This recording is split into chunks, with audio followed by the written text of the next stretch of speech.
Hello everyone, my science OPD के एक नई वीडियो में आपका फिर से स्वागत है। आज की वीडियो में हम लोग बात करने वाले हैं कंपोनेंट्स ऑफ फूड पार्ट 4 के बारे में। इससे पहले हम वीडियो में आगे बढ़ें, आप लोग इस पे ज़रा ध्यान दीजिए।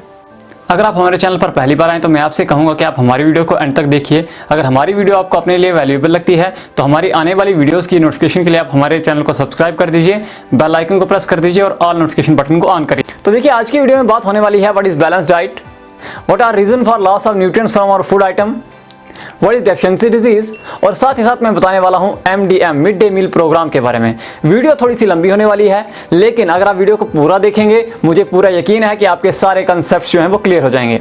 वीडियो शुरू करें तो चलिए सबसे पहले बात कर लेते हैं बैलेंस डाइट की। अब ये बैलेंस डाइट क्या चीज़ है और ये क्या सबके लिए एक ही जैसी होती है। अब तक आपने ये तो पढ़ लिया कि फूड की हमारी बॉडी के लिए क्या ज़रूरत है, फूड में न्यूट्रिएंट्स होते हैं, वो सारे के सारे न्यूट्रिएंट्स जो हैं हमारी बॉडी के लिए बहुत ही इंपॉर्टेंट है। अब ये बैलेंस डाइट जो है ये एक ऐसी डाइट है, ऐसी खुराक है जिसमें वो सारे न्यूट्रिएंट्स प्रॉपर अमाउंट में हैं जो हमारी बॉडी को ज़रूरत है। यहाँ पर डेफिनेशन मैंने लिखी हुई है, A diet which contain all the necessary nutrients that are needed by our body in proper amount is termed as balanced diet। ऐसी डाइट जिसमें सारे के सारे वो न्यूट्रिएंट्स प्रॉपर अमाउंट में होते हैं जिनकी हमारी बॉडी को जरूरत है। अब न्यूट्रिएंट्स में मैंने यहाँ लिखे हुए हैं carbohydrates, fats, protein, vitamin, minerals, water and roughage. ये सारी चीज़ें जिस डाइट में प्रॉपर अमाउंट में होती हैं तो उस डाइट को हम कहते हैं बैलेंस डाइट। अब हमारी डाइट में कौन कौन सी चीज़ें होनी चाहिए तो देखो यहाँ पर लिखा हुआ है। सबसे पहले तो एनर्जी रिच फूड्स होने चाहिए, जैसे कि राइस, जैसे कि चपाती, जैसे कि बटर, घी एटसेट्रा। दूसरी चीज हमारे फूड में होना चाहिए प्रोटीन रिच फूड्स, यानी कि हमारी जो डाइट है उसमें होने चाहिए प्रोटीन रिच फूड, जैसे कि pulses, egg, milk, fish, meat etcetera. उसके बाद हमारी जो डाइट है उसमें होने चाहिए प्रोटेक्टिव फूड्स, प्रोटेक्टिव फूड जैसे कि विटामिन एंड मिनरल्स, और वो जनरली हमको मिलते हैं फ्रूट्स एंड वेजिटेबल्स से। उसके बाद हमारी जो डाइट है इसमें एनफ वाटर भी होना चाहिए, पानी भी होना चाहिए, पानी की बहुत ज़रूरत होती है बॉडी को। रफेज होना चाहिए क्योंकि हमारा डाइजेस्टिव सिस्टम जो है रफेज की हेल्प से काफ़ी अच्छे से काम करता है। तो ये जो है ऐसी डाइट जिसमें ये सारी चीज़ें होती हैं उसको हम बैलेंस डाइट कहते हैं। अब क्या बैलेंस डाइट सबके लिए एक ही जैसी होती है? तो इसका आंसर है नो, ऐसा नहीं है।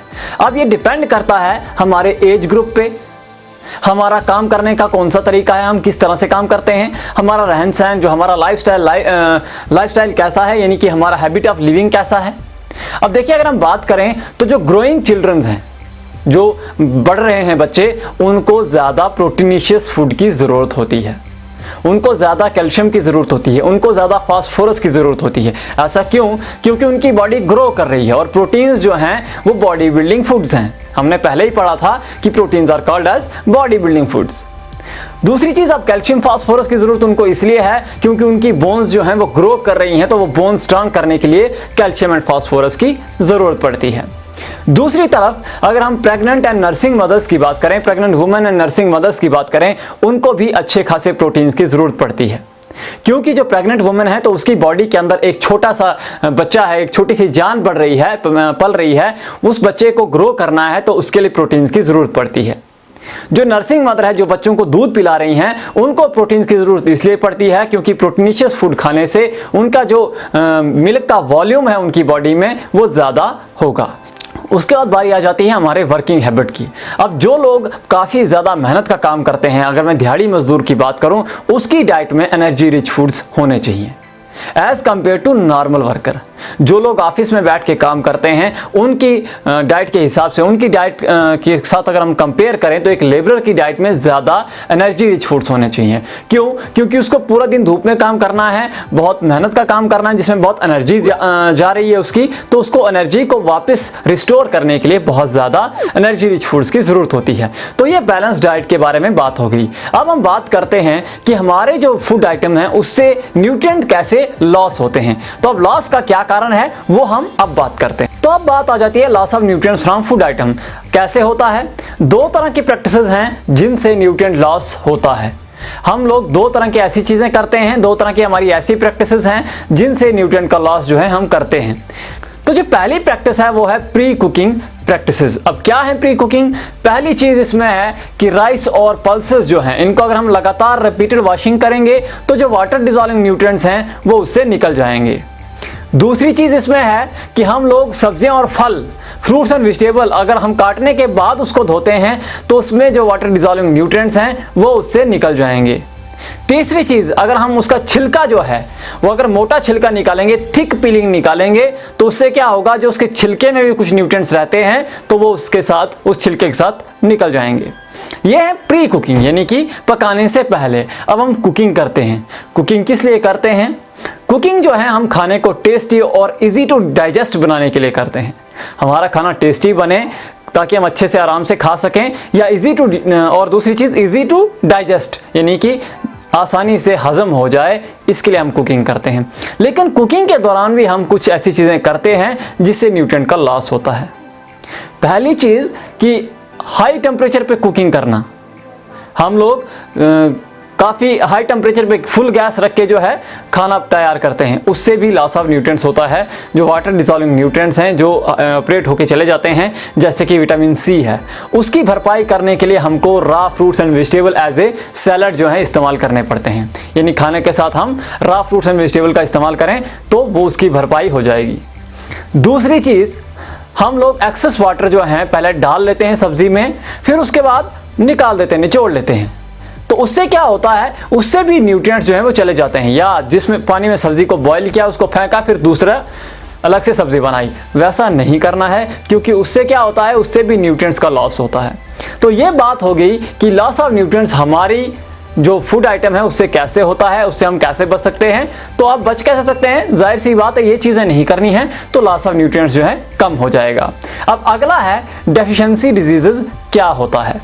तो अगला हमारा टॉपिक है डेफिशिएंसी डिजीज के बारे में। अब ये डेफिशिएंसी डिजीज क्या होती हैं?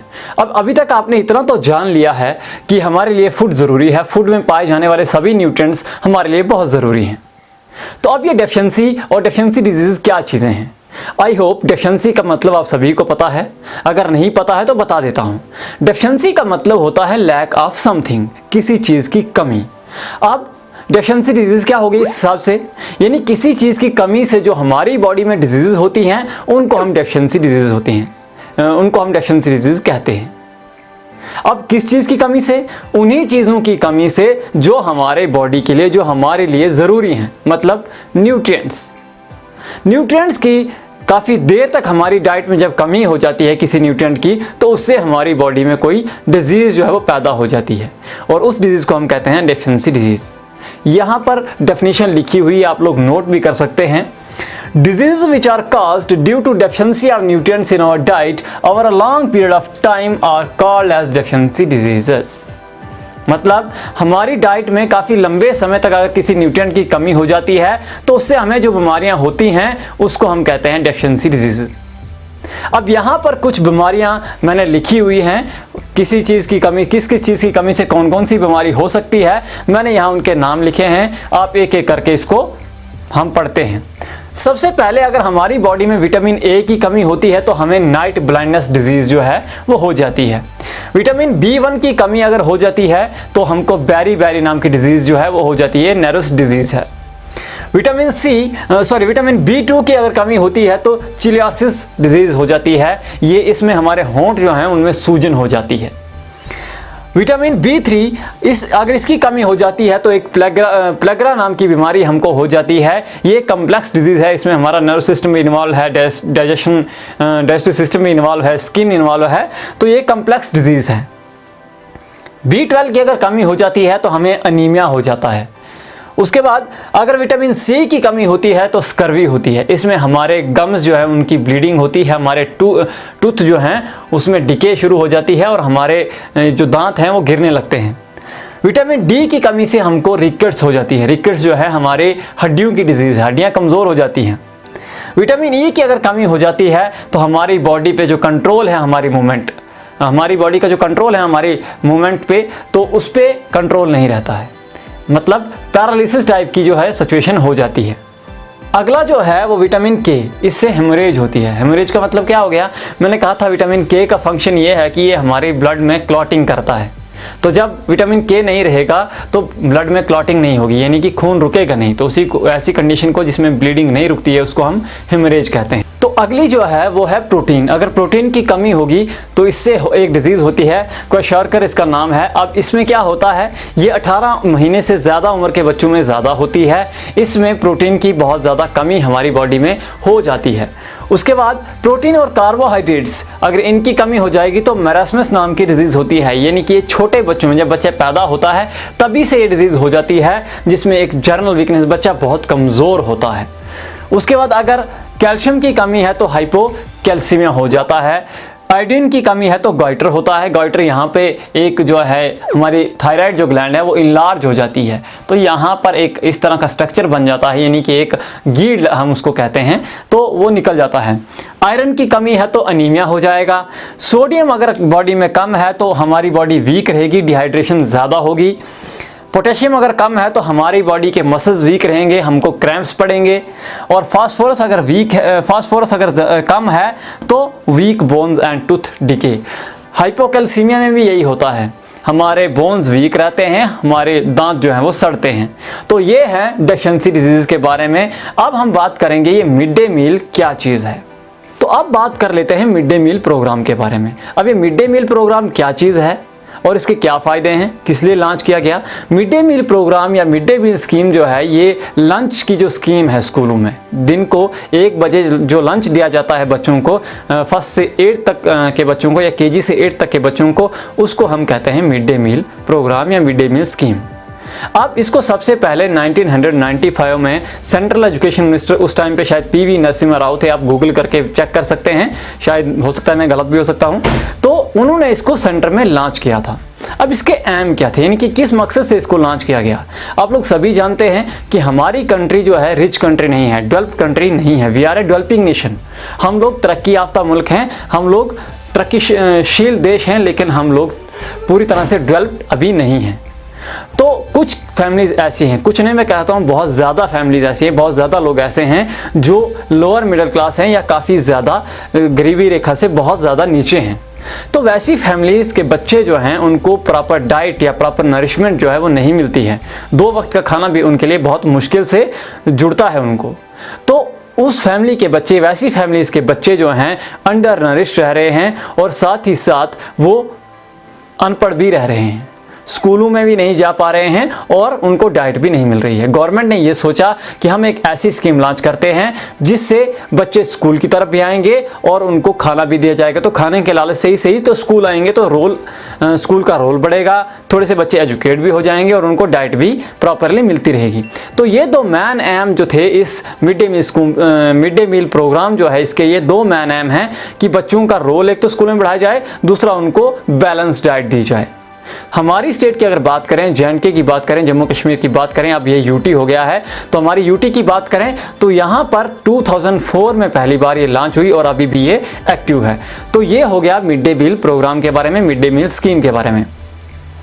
अब आज की वीडियो काफ़ी लंबी हो गई, लेकिन वीडियो में काफ़ी इन्फॉर्मेशन है, तो आज की वीडियो में इतना ही। फिर मिलते हैं एक नई वीडियो में, लेकिन जाने से पहले चैनल को सब्सक्राइब कर दीजिए, बेल बटन दबा दीजिए और ऑल नोटिफिकेशन ऑन कीजिए ताकि आपको मिलती रहे हमारी हर वीडियो की नोटिफिकेशन सबसे पहले।